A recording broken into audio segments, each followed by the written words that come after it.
Nosotros que nos quedamos, vamos ubicándonos en Hechos capítulo 10. Yo voy a estar en la Nueva Traducción Viviente, pero puede tener allí la versión que más le llame la atención. Queremos darles las gracias a los hermanos de Villa de Leyva por invitarnos, por tenernos aquí entre ustedes, acogernos. Es un gran privilegio que podamos tener la compañía mutua, disfrutar de la comunión que nos da el Señor. Él ya la generó, Él ya nos la brindó y nosotros ahora nos queda disfrutarla. Entonces pues es muy muy bueno. Muchas gracias. Gracias a los demás también que hemos levantado juiciositos tempranitos. Llegamos al final de un campamento que ha sido bastante edificante, nos ha mostrado muchas cosas, nos ha recordado otras y nos deja grandes retos. Y pues queríamos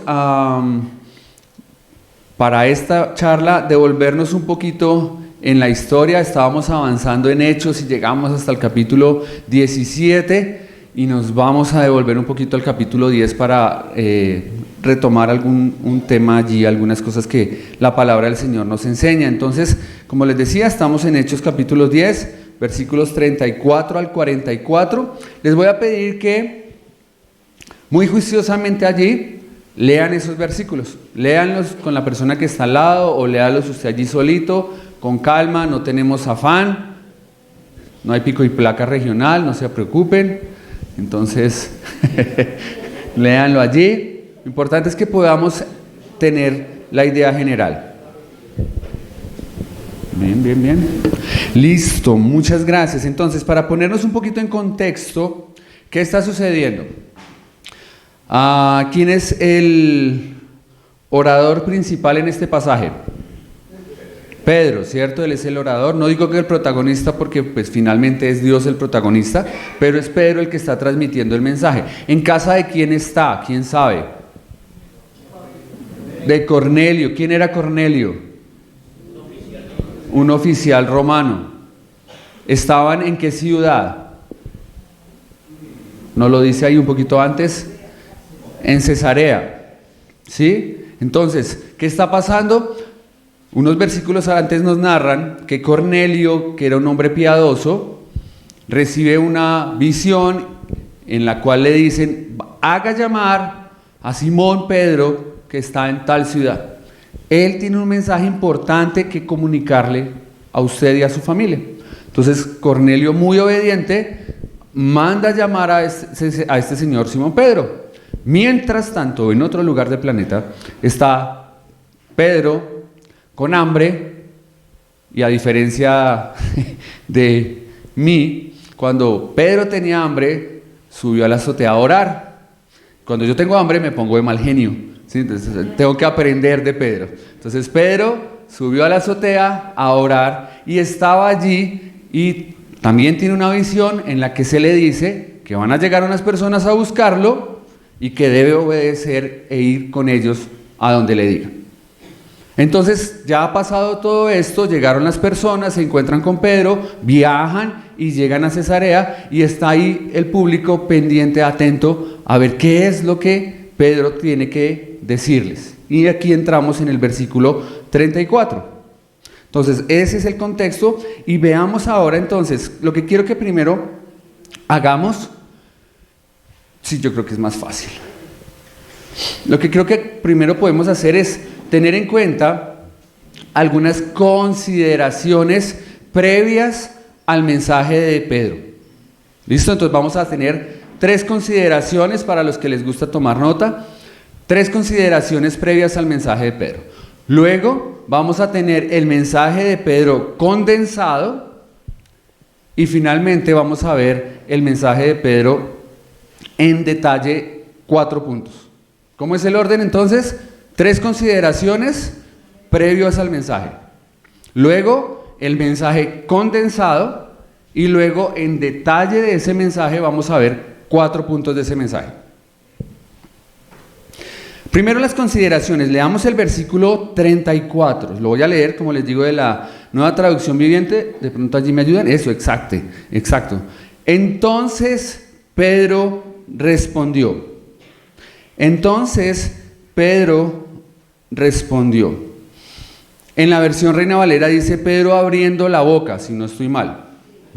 Abriendo la boca. Me pareció interesante eso y lo saqué como una consideración porque ¿qué tenemos? Tenemos a Pedro frente a una oportunidad de hablar del Señor. Ayer hablábamos que hay que aprovechar cualquier oportunidad que nos den de comunicar las buenas nuevas de Cristo. Y Pedro tiene una bandeja puesta aquí delante y lo que él hace es abrir la boca, responder, hablar. Esa es la primera consideración que quiero que resaltemos allí. Cuando tengamos la oportunidad, usted solamente abra la boca, que el Señor se encarga de hacer el resto. Obvio, detrás de eso hay cosas, ¿no? Pero es esa disposición a que cuando tengo ese chance y alguien viene a pedir un consejo, alguien viene a buscarme, alguien está en una situación difícil, un hermano se me acerca a preguntarme algo, yo pueda abrir la boca y dejar que sea el Señor el que exponga su mensaje. Y esto está ligado a lo que hemos venido estudiando estos 4 días respecto a un tema que está en Hechos y es el ir y hacer discípulos. Y me ha parecido interesante que se ha redondeado el tema y no se ha seccionado. Algo que Aposento Alto muy amablemente y me ha gustado mucho durante estos meses, un par de años tal vez, es el énfasis que está haciendo en cada congregación para que se propague, se expanda, se fortalezca, se crezca el tema del discipulado. Pero algo que me pareció muy curioso que sucedió y no sé por qué, es que empezamos con mucha fuerza en tema del discipulado y luego como aparte el evangelismo. Y eso me parece curioso porque al estar viendo lo que vemos en Hechos, y les recomiendo a todos que lo sigan repasando y leyendo, si nos damos cuenta, no hay esa división entre evangelismo y discipulado. ¿Sí? En la medida que van discipulando, van evangelizando, y en la medida que van evangelizando, van discipulando. Las dos cosas van de la mano. Yo no hablo de que aquí evangelizo y luego aquí discipulo. ¿Sí? Esto es un todo que inicia con las buenas nuevas de salvación, pero sigue con todas las verdades bíblicas para que la persona que conoció del Señor se edifique, crezca, sirva y se reproduzca también. Entonces, abrió la boca va a resultar más adelante en un mensaje que contiene la salvación, pero que al final es parte de ese discipular a Cornelio y la familia que con él estaba. Entonces, en cualquier momento el mensaje y la consideración es: aproveche cada oportunidad, abra la boca. El Señor se encarga del resto. Usted esté dispuesto y empiece con lo que Dios le ponga en sus labios. Solamente haga el ejercicio y verá cómo le va. La segunda consideración, entonces, Pedro respondió: veo con claridad que, ¿cómo dice la Reina Valera?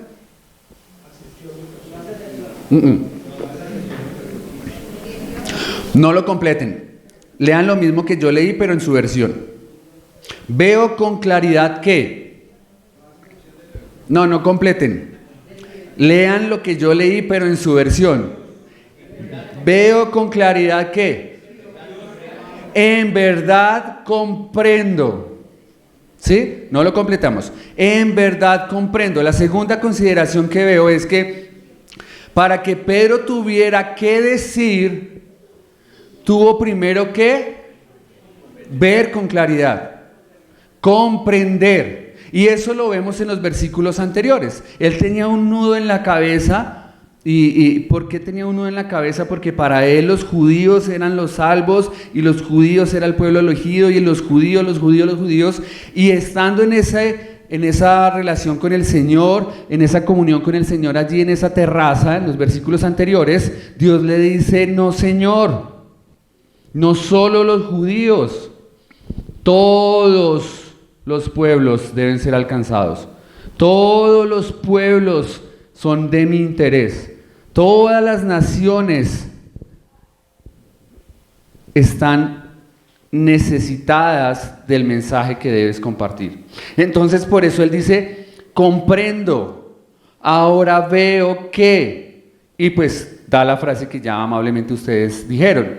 Pero ¿qué considero yo allí? Que es muy importante que para que nosotros podamos abrir la boca, podamos hablar, primero debemos tener un tiempo de comunión con el Señor para comprender, para entender, para asimilar lo que el Señor quiere. Porque yo no estoy compartiendo algo que me estoy inventando o algo que a mí se me ocurrió o que me parece muy interesante.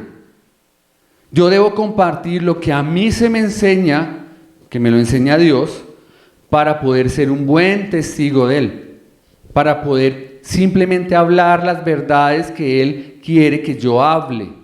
Pero si yo no comprendo, si yo no paso ese tiempo con el Señor para entender, para ver con claridad, como dice la traducción viviente, ¿de qué voy a hablar? ¿Qué voy a enseñar? ¿Qué voy a decir? Pues de pronto un buen consejo humano, de pronto una buena guía, pero no va a tener trascendencia espiritual, no va a ir más allá de un pañito de agua para la necesidad de esa persona. Entonces, lo primero es: abra la boca, esté dispuesto, esa consideración. La segunda consideración: comprenda, vea con claridad. Y la tercera consideración, antes de pasar al resumen, al mensaje condensado, está en los versículos final del 34 y el 35. Ahora sí, ¿qué comprendió Pedro? Que Dios no muestra favoritismos, que Dios no hace acepción de personas, sino que en cada nación Él acepta a los que le temen y hacen lo correcto. Entonces, también es muy importante tener clarísimo que Dios no tiene favoritos. Dios no hace acepción de personas. Podemos abrir la boca, contar de lo que hemos conocido, comprendido, visto con claridad a cualquier persona que esté a nuestro alrededor. Puede ser aquel que nos pide la moneda cuando nos limpia el vidrio. Puede ser aquella persona que hace el aseo en el conjunto donde vivimos. Puede ser mi jefe que con todos los estudios y todos los posgrados que tiene está allí en esa posición.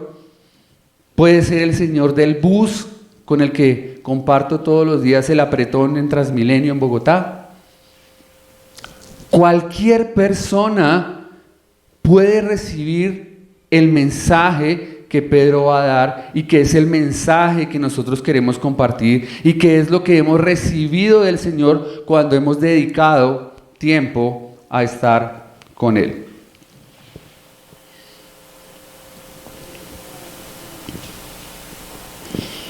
En esta mañana entonces vamos a compartir ese mensaje. Tengo la oportunidad de contárselo, lo vamos a ver también en la Biblia, pero es muy importante que cada uno de ustedes tenga presente que Dios está interesado en usted. Dios está interesado en mí. Este mensaje es personalizado, aunque se dicta para todos.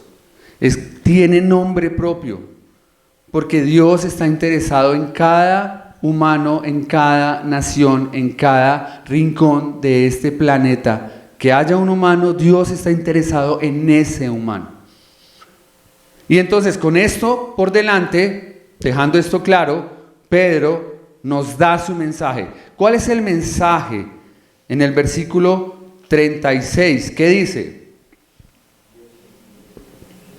Leámoslo de la pantalla. Dice: este es el mensaje de la buena noticia para el pueblo de Israel, que hay paz con Dios por medio de Jesucristo, quien es Señor de todos. El mensaje de Pedro se resume en buenas noticias, en un mensaje que va a ser de bendición para el que lo escucha, en un mensaje que trae alegría, que trae confrontación también. Es un mensaje de buena noticia, dice él. ¿Y cuál es ese mensaje? Hay paz con Dios por medio de Jesucristo. Él está diciendo a Cornelio y su familia que están ahí expectantes, ¿qué nos viene a decir? Y él les dice, ustedes que están aquí, yo que estoy aquí, somos amados por Dios. Y Dios quiere que ustedes tengan paz con Él por medio de el Señor Jesús. Ese es el mensaje que nosotros debemos compartir al que se nos atraviese. La humanidad necesita tener paz con Dios. Y no todo está perdido, se puede tener paz con Dios. Pero ¿a través de quién? A través de el Señor Jesús. Y es interesante este título también que menciona él allí, porque dice que no es solamente por medio de Jesucristo, sino que él complementa diciendo que Jesucristo es ¿qué? El Señor de todos. Y me pareció interesante porque no dijo simplemente paz a través de Jesucristo o paz a través de Jesús. La paz habla de que si yo necesito paz es porque ¿qué hay? Un conflicto, ¿cierto? Hay una guerra, hay una relación o una situación que no está en calma. Entonces él dice, ustedes que están en completa guerra con Dios, que no tienen paz con Dios, pueden tenerla. Esto es lo que ustedes pueden decirle a las personas a las cuales les van a hablar. Y esto es lo que Dios les está diciendo a ustedes que están aquí, que de pronto no tienen aún a Cristo como su Salvador. No hay paz, están todavía en enemistad con Dios. Por muy buena gente que sea, no hay paz y solamente pueden tener paz a través de Cristo. Pero se complementa diciendo que Él es Señor de todo, según esta versión. Y entonces me quedé pensando un poquito eso y tomé esto que sigue de una página de estudio que se llama Logos. Y estos señores allí escriben, el señorío de Cristo es lo que puede otorgar el perdón. ¿Por qué Pedro incluye el tema del señorío allí? Porque si tenemos que tener paz, para poder tener paz debe haber un perdón. Si no hay perdón y sigue la división, el rencor, el problema allí no es perdonado, no va a haber paz. ¿Les pasa a ustedes de pronto con sus esposas o con sus hijos o en alguna otra relación que hay una fricción, hay algún inconveniente y hasta que no hay ese perdón no se pueden volver a conectar y seguir en paz? Si usted guarda ese rencor, si usted guarda esa situación allí, yo perdono pero no olvido, ¿sí? Lo tiene ahí fresquito, ¿hay una buena relación? No, ¿cierto? Entonces tiene que haber un perdón. Y entonces estos señores de Logos dicen que el señorío de Cristo es el que puede otorgar ese perdón. ¿Por qué? Ellos continúan diciendo, cuando examinamos la vida del Señor en los evangelios, vemos que todo lo que dice y hace demuestra su autoridad, ¿cierto? Entonces sana, perdona, organiza, dice, hace, se demuestra en todo lo que dice y hace la autoridad del Señor Jesús. Por esa autoridad es que Él puede perdonar los pecados. Esta autoridad o señorío se le ha dado una vez que cumplió la obra de redención en la cruz. Por tanto, Él ya tiene autoridad sobre toda nación. No hay que hacer valer esa autoridad. Él ya la tiene. Entonces, lo que entiendo que dice estos señores allí es, el Señor no impone, es que aquí mando yo y se hace lo que yo digo. No lo impone. sino que su sola presencia, sus solas palabras, su solo actuar ya dejan ver que Él es Señor, que Él tiene autoridad. Vamos a leer unos versículos que unen este tema de la autoridad del señorío con la salvación o con su obra de perdón. Leamos, por ejemplo, Hechos 2:36. Solo por hacerle el daño a Marcos. Hechos 2:36 en la Reina Valera dice: sepa pues con certeza que toda la casa de Israel, sepa pues con certeza toda la casa de Israel, que a este Jesús, a quienes ustedes crucificaron, Dios lo ha hecho Señor. Crucifixión como resultado, Señor. Romanos 10:9 dice, no lo sabemos de memoria, que si confiesas con tu boca que Jesús es el Señor y crees en el corazón que Dios lo levantó de los muertos, serás salvo. Señorío, salvación. Vamos viendo allí. Romanos 10:12 y 13 que dice, porque no hay distinción entre judío y griego, pues el mismo Señor es Señor de todos, abundando en riquezas para todos los que le invocan, porque todo aquel que invoque el nombre del Señor será salvo. ¿Ven qué interesante eso? El señorío del Cristo es el que puede dar por su autoridad la salvación a las personas. Por eso Pedro no deja a un lado ese título de Señor. Él dice, Dios quiere que ustedes tengan paz con Él. Y esa paz es a través de Cristo. Y Cristo es el Señor. Entonces les puede dar el perdón que ustedes necesitan. Ese es el evangelio condensado. Ese es el mensaje de Pedro en un versículo. Y eso es lo que nosotros podemos decir cuando abrimos la boca. Los demás detalles, pues el Señor nos los va a ir dando y los vamos sacando adelante, lo que sea. Pero el mensaje es, usted necesita paz. Dios está dispuesto a darle esa paz que necesita para con Él. Pero esa paz es solamente a través de Cristo, porque Él es Señor. Avanzamos pensando entonces en 4 detalles más que nos da Pedro de esa gran declaración. Entonces él desmenuza un poco en 4 partes esa declaración de la salvación y queremos ver, o quiero contarles un poco lo que puedo ver de esas 4 verdades que él nos está narrando allí. La primera verdad está en los versículos 37 y 38. Dice, ustedes saben lo que pasó en toda Judea, comenzando en Galilea después de que Juan empezó a predicar su mensaje de bautismo. Y saben que Dios ungió a Jesús de Nazaret con el Espíritu Santo y con poder. Después Jesús anduvo haciendo el bien y sanando a todos los que eran oprimidos por el diablo, porque Dios estaba con él. Es un hecho, les dice Pedro, es una realidad innegable conocida por todos ustedes que Jesús vino, que Jesús nació, vivió, creció entre nosotros. Es una realidad también que Él inició su ministerio después del bautismo de Juan. Es innegable que Él estuvo caminando entre nosotros, haciendo milagros, haciendo señales, compartiendo la palabra de Dios, llamando al arrepentimiento.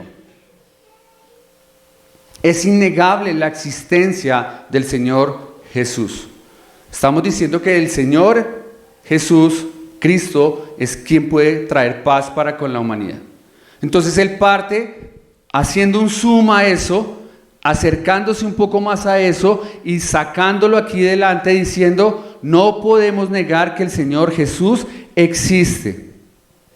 No podemos negar que el Señor Jesús estuvo presente en carne y hueso aquí en la tierra. Él no fue o no es una teoría, algo abstracto que por allá alguien se inventó para tratar de traer paz al corazón de los hombres. El Señor Jesús vino, caminó entre nosotros, nos conoció, nos aguantó, nos mostró interés, quiso acercarse a nosotros y que nosotros como humanos nos acercáramos a Él. Y eso no ha cambiado, es una realidad que no ha cambiado. Es algo que yo le puedo recordar a la persona con la cual estoy hablando y les recuerdo a aquellos que están allí que no conocen del Señor todavía. El Señor Jesús es una persona real. Y sigue caminando entre nosotros buscando la manera de que cada uno de nosotros le ponga atención. Posiblemente ya no vemos personas levantadas de los muertos. Ya no vemos paralíticos saltando. Sordos escuchando. Pasa, pero no es tan común. Pero Él sigue acercándose a la vida de cada uno de ustedes y mía, diciéndonos: yo existo, yo estoy presente, yo estoy interesado en usted, yo le amo. Y entonces, pues te permito esta enfermedad para que te acuerdes de mí. De pronto te permito esta falta de trabajo para que te acuerdes que yo estoy allí como tu proveedor. De pronto esta situación difícil, psicológica, para que veas que yo estoy allí para traer consuelo a tu alma. Eso se lo podemos ir contando a las personas con las que nos topamos, como decían anoche, con las que nos encontramos, las que vienen a nosotros, con las que vivimos, con las que nos relacionamos. Jesús sigue interesándose en ti. ¿Sabías?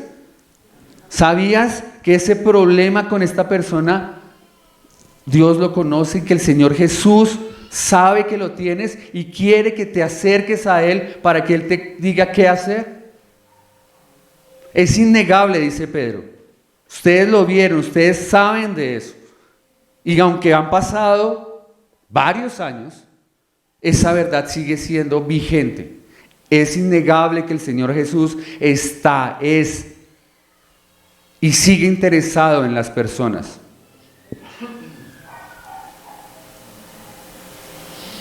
La segunda verdad que podemos extraer está en el versículo 39. Recuerden que estamos ampliando un poquito el mensaje de la salvación. Lo primero que dice es: Jesús es real y está interesado en las personas.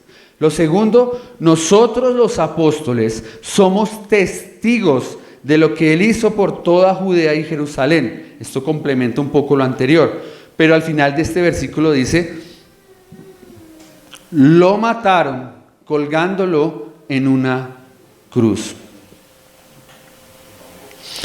Busquemos Juan 12:32, por favor. ¿Qué dice Juan 12:32? ¿Algún varón valiente que lo quiera leer? Yo, si fuera levantado de la tierra, a todos atraería a mí. El Señor sabía que no era suficiente con que Él buscara acercarse a las personas que tenía a su alrededor. No era suficiente con querer hacerles el bien, con querer sanarles o hacerles sentir paz o traerlos a confort o lo que sea. No era suficiente esa ayuda humana que Él podía dar mientras estaba en la tierra. Y Él sabe también que Él está interesado y Él quiere ayudar a las personas, pero no es el todo, no es el centro, no es lo más importante el estar bien. El que yo no tenga enfermedad, el que tenga un buen trabajo, el que tenga una casa, el que tenga una beca, el que tenga carro, no es el propósito. Entonces Él mismo dijo que esos llamados de atención, eso que Él estaba haciendo, era para que lo miraran, para que pusieran sus ojos en Él, pero que era necesario que Él fuera, dice el versículo, levantado, para que así entonces la gente pudiera recibir lo que realmente vale la pena recibir, que es la salvación de su alma. Es necesario que yo sea colgado, haciendo alusión a esa serpiente en el desierto que levantaron para que todos aquellos que fueron mordidos por las serpientes ardientes vieran ese símbolo y recibieran esa sanidad. Hace referencia a eso y Él dice: es necesario que yo sea colgado en la cruz, que es lo que nos está diciendo Pedro allí, para que trascienda ese bien que yo estoy haciendo. O sea, ¿qué sacas tú si eras cojo y ya no eres cojo, pero te vas para el infierno? No sirvió de nada, ¿cierto? Si tenías problemas de salud, eres sanado, pero te vas para el infierno. Si no tenías trabajo y ahora tienes trabajo, pero te vas para el infierno. Queda incompleto el tema, o sea, no es. Entonces dice el Señor, y Pedro está diciéndoles, Dios ama a todos, Dios manifiesta interés a través de Cristo en toda la humanidad, pero cada bien que Dios hace o cada situación que Dios les permite es para que lo vean. Y una vez lo identifiquen, lo puedan ver en la cruz. Dios te trajo a este campamento para que lo puedas ver, para que puedas escuchar de Él, para que veas qué puede hacer Él. Y una vez lo conozcas y te estés como atento a lo que es Él, lo que quiere, lo puedas ver en la cruz. Si no lo ves en la cruz, chévere que hayas venido, la pasaste rico, pero tu vida va a seguir igual. Si ves a Cristo solamente como aquel buen hombre que vino a hacer buenas cosas, milagros, interesante su vida, su filosofía, su manera de vivir, de pensar, pero bien, perdimos el año. Porque lo importante es que puedan ver a Cristo en la cruz. Porque Él murió en la cruz para perdonar los pecados y poder traer la paz. El Evangelio condensado. Sin esa cruz no puede haber paz. Y es entonces interesante esa hilo de ideas que trae Pedro. Jesús se hizo hombre, se manifestó a los hombres, llamó su atención. Pero él sabía que si quería traer paz con la humanidad, no era suficiente con hacer milagros y señales. Era necesario que Él muriera en la cruz para poder traer ese perdón a la humanidad.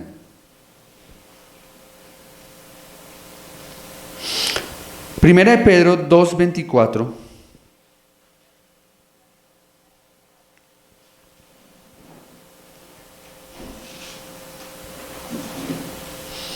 Quien llevó él mismo nuestros pecados en su cuerpo sobre el madero, para que nosotros, estando muertos a los pecados, vivamos para la justicia, y por cuya herida fuisteis sanados.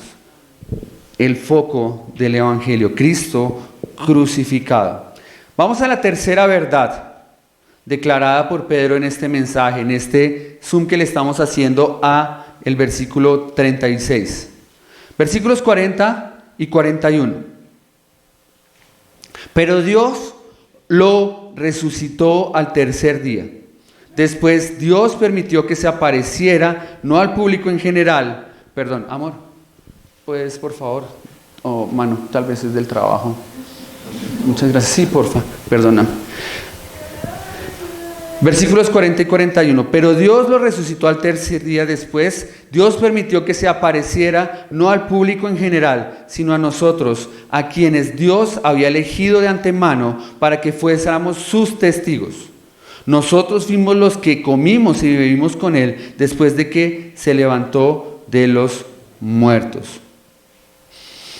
El sello de parte de Dios para esta obra que está haciendo Cristo es la resurrección. Si el Señor no hubiera resucitado, dice Pablo, ¿qué pasaría? Nuestra fe sería vana. Muy bonito que el Señor haya nacido en Jerusalén, en Belén. Muy bonito que haya hecho milagros, muy bonito que se haya bautizado, muy bonito todo su mensaje. Muy bonito y muy loable que haya muerto en una cruz en representación de las personas, chévere, bueno, pero si queda crucificado y después sepultado, pues nos da la misma Jesús que este o aquel o el otro, porque al final todos morimos y no pasó nada.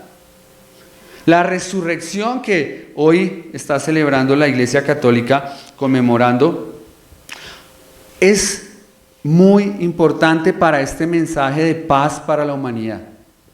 Porque Él promete que hay paz a través de Cristo.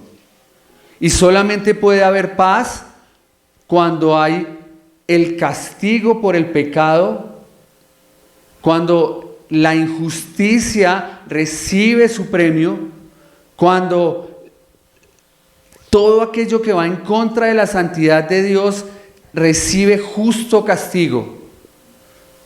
Ahí sí puede haber paz. Y nosotros como humanos no podemos hacer eso. Si cayera la ira de Dios sobre nosotros, ¿quedaría satisfecha esa ira? ¿Podríamos estar a paz y salvo muriendo, calcinados por la presencia de Dios?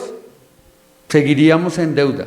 Eso se lo podemos contar a las personas a las cuales les queremos compartir el Evangelio. Esa es una realidad para todos nosotros. Porque no hay nada que podamos hacer para recibir la paz de Dios si antes no son castigados nuestros pecados.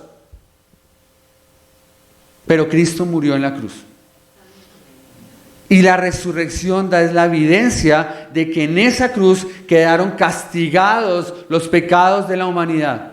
El acta de decretos que nos era contraria fue quitada, borrada, desaparecida, pecados en lo profundo del mar. Y Cristo resucita porque Él mismo no había pecado, porque Él es santo, Él es puro, porque Él nunca hizo nada indebido. Murió en la cruz para representarnos.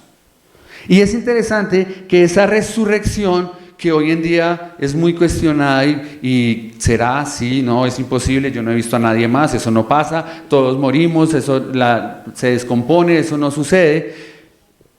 Nos dan una evidencia en 1 Corintios 15, 3 al 8, que ante un análisis sincero, objetivo, de las evidencias de lo que sucedió, este pasaje deja ver cuán cierto es lo que nos está diciendo Pedro allí de que Él resucitó. ¿Qué dice 1 Corintios 15, 3 al 8?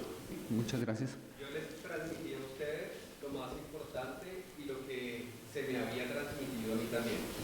Cristo murió por nuestros pecados, tal como dicen las Escrituras. Fue enterrado y al tercer día fue levantado de los muertos, tal como dicen las Escrituras. Lo vio Pedro y luego lo vieron los 12. Más tarde, lo vieron más de 500 de sus seguidores a la vez, la mayoría de los cuales todavía viven, aunque algunos ya han muerto.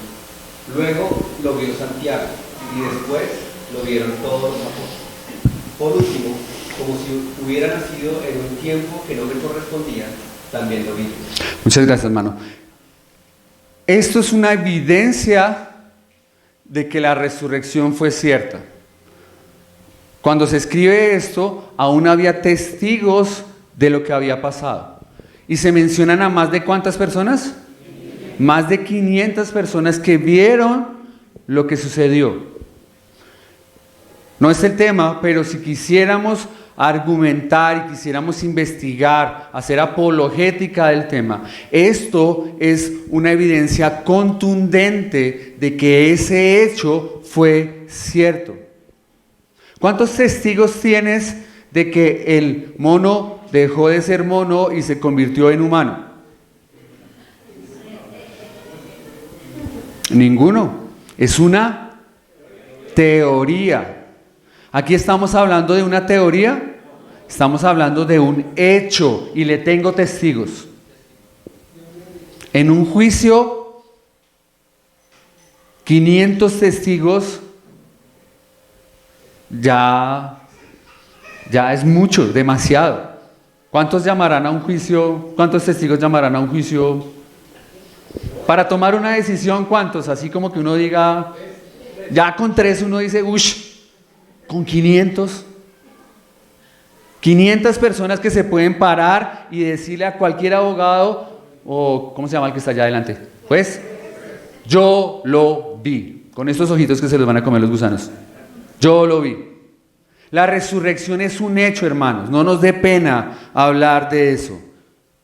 Y es tan importante que lo mencionemos como es importante que el hecho de que Él murió en la cruz. Sin muerte no está representada la humanidad, no están los pecados allí clavados. Y sin resurrección, ese hecho no tiene valor. Si Él no resucitó, vana es nuestra fe. Podemos hablar de eso. Y finalmente, la cuarta verdad que sacamos de este pasaje, versículos 42 y 43. Y Él nos ordenó que predicáramos en todas partes y diéramos testimonio de que Jesús es a quien Dios designó para ser el juez de todos, de los que están vivos y de los muertos. De Él, de Jesús, dan testimonio todos los profetas cuando dicen que a todo el que cree en Él se le perdonarán los pecados por medio de su nombre. ¿Cuál es el resultado entonces de que Jesús se haya interesado en la humanidad, de que Jesús haya tenido que morir crucificado, de que Él haya resucitado? Ahora Él es constituido como juez. Él es juez. Con base en lo que Él hizo por la humanidad y lo que hace por la humanidad, Él tiene el derecho de decidir quiénes van a estar con Él por la eternidad y quiénes no van a estar con Él en la eternidad. ¿Y cuál va a ser la base de esa decisión? ¿Las buenas obras de tu vida? ¿Lo buena gente? ¿Lo generoso? ¿Lo bien vestido? ¿Lo estudiado? ¿La plata que tuviste? ¿Los hijos bien educados? Esa no va a ser la base que va a decidir. La base está en el versículo 43. Todo el que en Él cree, se le perdonarán los pecados por medio de su nombre. Esa es la base que va a decidir si tienes paz con Dios o no tienes paz con Dios. Él es Señor, ¿recuerdan? Versículo 36. Y como Señor, entonces Él es juez y decide. Yo ya hice esto. ¿Crees o no crees? Si aún no crees, estás a tiempo de creer, porque estás vivo. El día que mueras ya no hay tiempo, ya no hay vuelta de hoja, ya decidiste alejarte de Cristo por la eternidad y decirle, muy chévere tu mensaje, pero no te creo. Y la salvación quedará a un lado. Estarás condenado por la eternidad. Pero si ya creíste,